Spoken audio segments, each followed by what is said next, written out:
Godzilla vs. Monster Zero, or just Monster Zero, or Invasion of the Astro Monster. This movie has a billion different titles. This movie came out a year after Ghidorah the Three-Headed Monster. It is again a rematch. It's the second battle between Godzilla and King Ghidorah, and it also features the return of Rodan. Although this movie seems like a retread of the previous film, it actually has a lot of distinctions.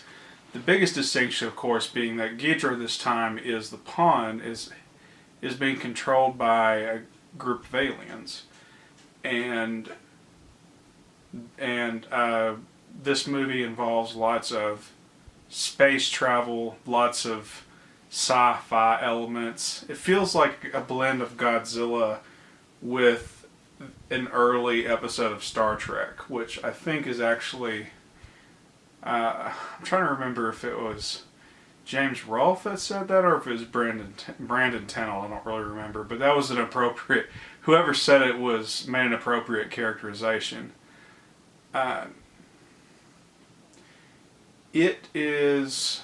I mean, it's a pretty dense movie, but the best way I can quickly summarize this plot is there's a group of aliens that get discovered on this isolated planet, and they appeal to Earth to help for help. They tell them that there's a monster named Monster Zero.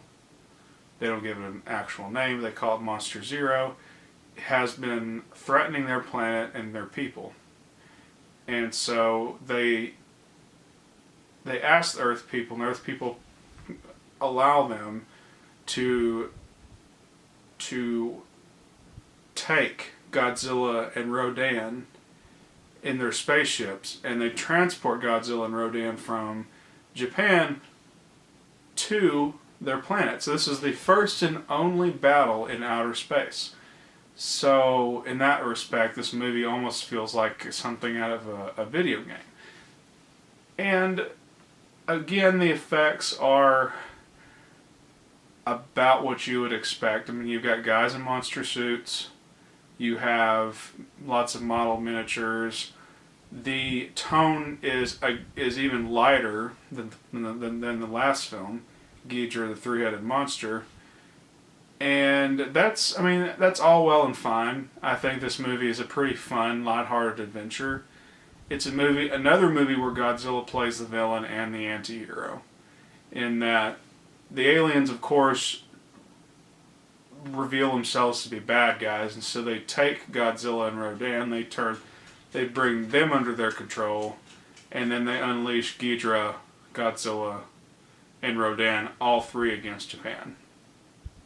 So again, Godzilla and Rodan become the antagonists.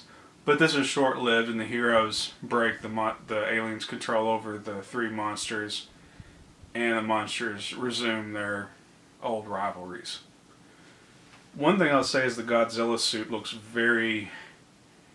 does look very different this time. In Mothra vs. Godzilla and in Ghidorah the Three-Headed Monster, he had a pretty menacing look. He had eyes that had very prominent brows right above them, which were designed to look down to make it look like he's constantly frowning. And the shape of his head it's kind of hard to describe. It wasn't narrow, but it was still small enough that it was small in proportion to the rest of his body.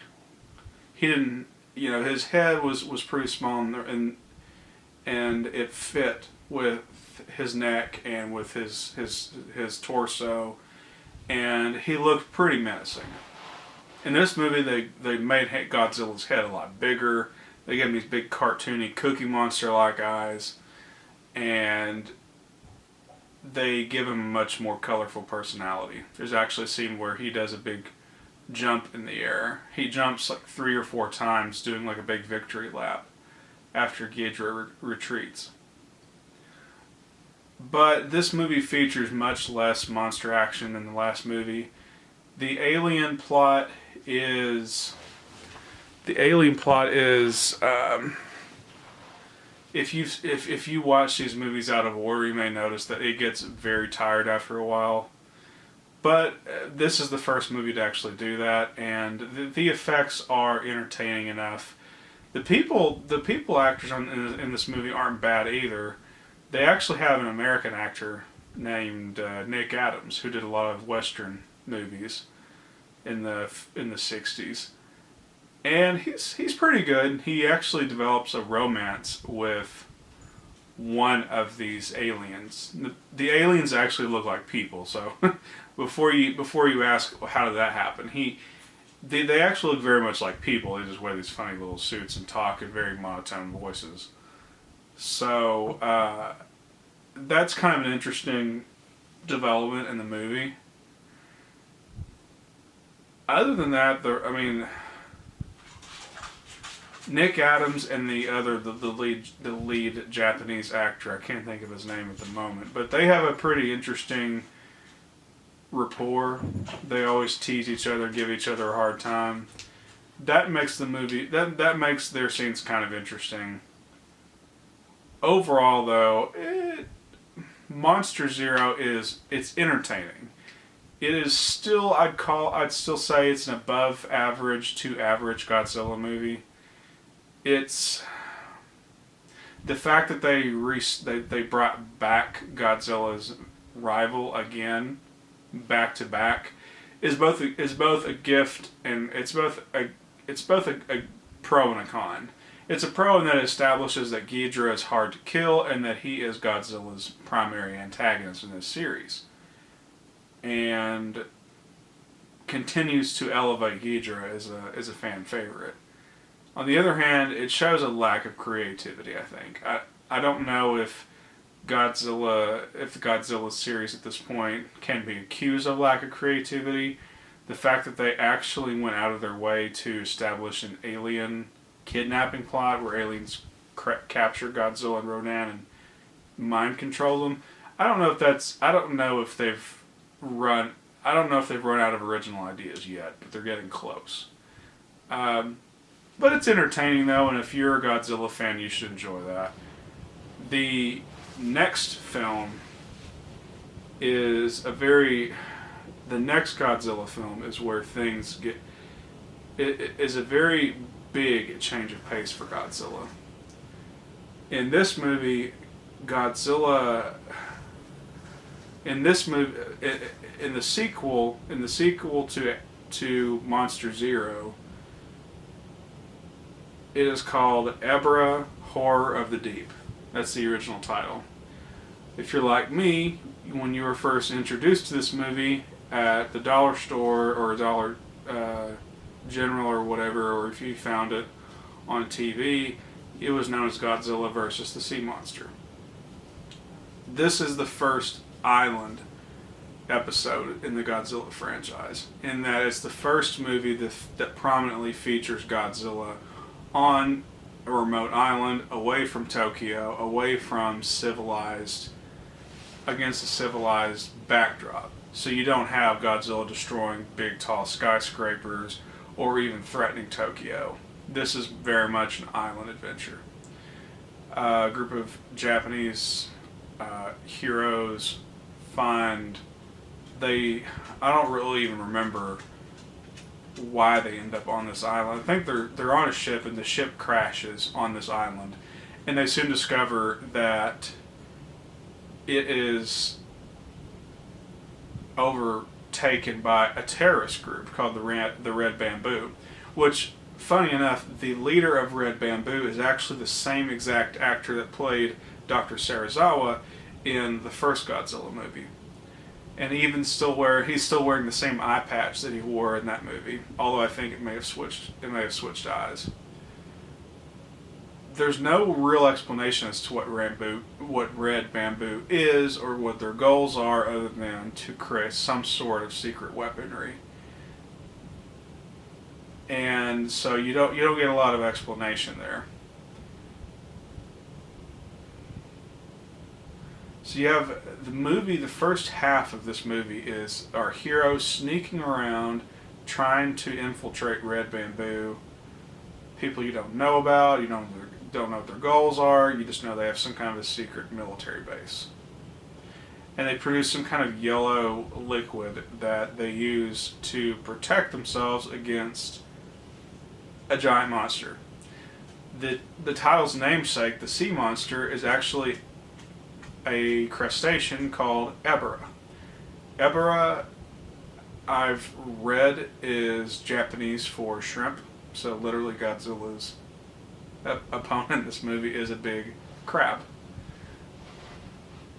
And you see him fairly early in the movie, probably 20-25 minutes in. He actually is the creature that destroys our hero's ship. It causes them to be shipwrecked on the island. And the Red Bamboo villains, when they transport ships to and from the island, they use some kind of yellow liquid to deter the creature, the crab, from attacking them. And at some point, our heroes, when they're sneaking around, checking out the Red Bamboo, they find Godzilla, who is unconscious inside a cave.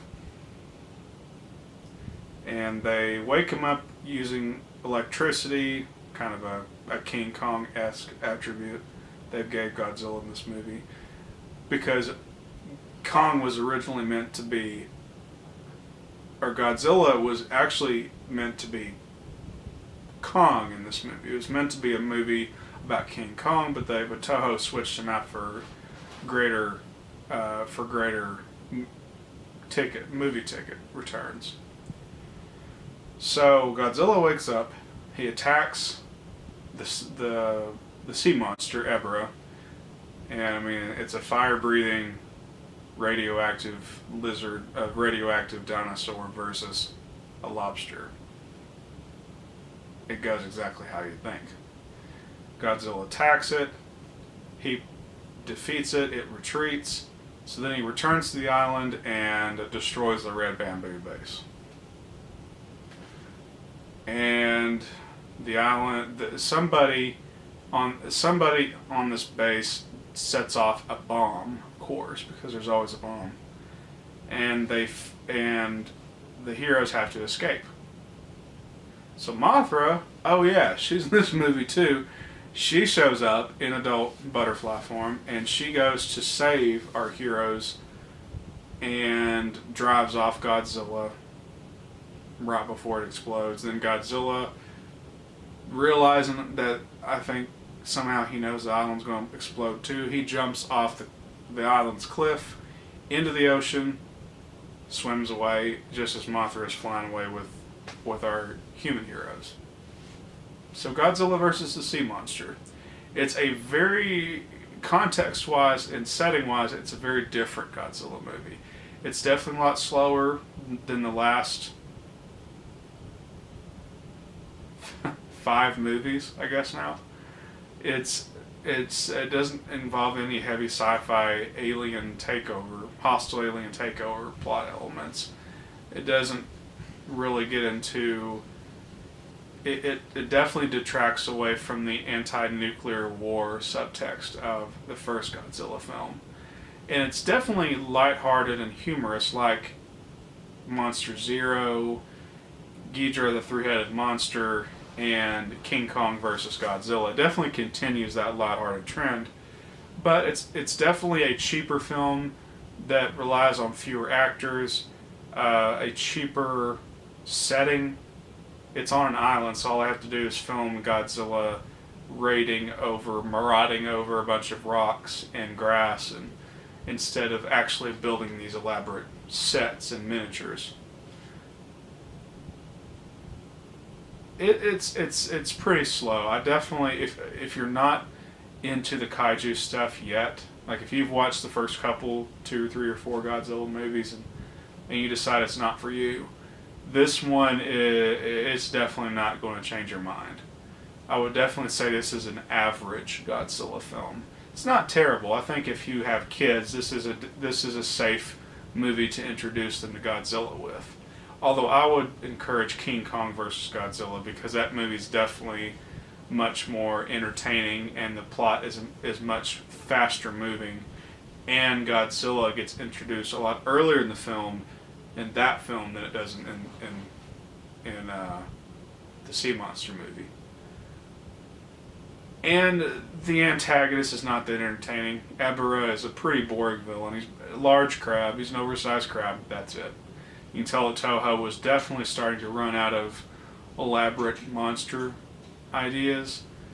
It was nice. It's a nice change of setting, but other than that, it feels very tired at this point. I would say for regular Toho fans like myself, check it out. Just, I'm a completionist. I have to see it all. But I also feel nostalgic for this movie because while it's not the first Godzilla movie I've seen, it's probably the second or third that I have seen. It's definitely a movie I was introduced to when I was very, very young.